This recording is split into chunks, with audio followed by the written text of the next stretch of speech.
ஏங்க அரசுக்கு சொந்தமான நீர்நிலைகள், அரசுக்கு சொந்தமான பொது தரிசு, அரசுக்கு சொந்தமான வண்டி பாதைகள், பாதிக்கப்பட்ட விவசாயிகளுடைய நிலங்கள், இது எல்லாமே போலியான ஆவணங்கள் மூலமாக பட்டா மாற்றம் பத்திரப்பதிவு செஞ்சப்பட்டிருக்கு.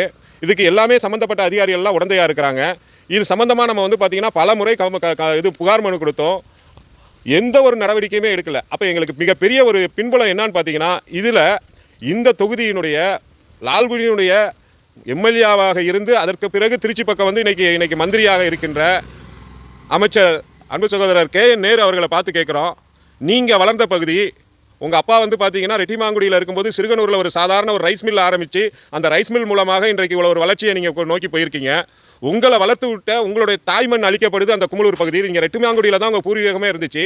அந்த ரெட்டிமாங்குடியை ஒட்டியுள்ள அந்த குமுளூர் பகுதியில் நீங்கள் வாழ்ந்து வளர்ந்த அந்த மண்ணை பாதுகாக்க முடியவில்லைன்னா அப்போ உங்களுடைய போக்கு எல்லாம் எதை காட்டுகிறது என்று எங்களுக்கு புரியவில்லை. இதில் மந்திரிக்கும் தொடர்பு இருக்குன்னு அந்த ஊர் மக்களே சொல்கிறாங்க. நாங்கள் சொல்லலை, அந்த ஊர் மக்களே சொல்கிறாங்க.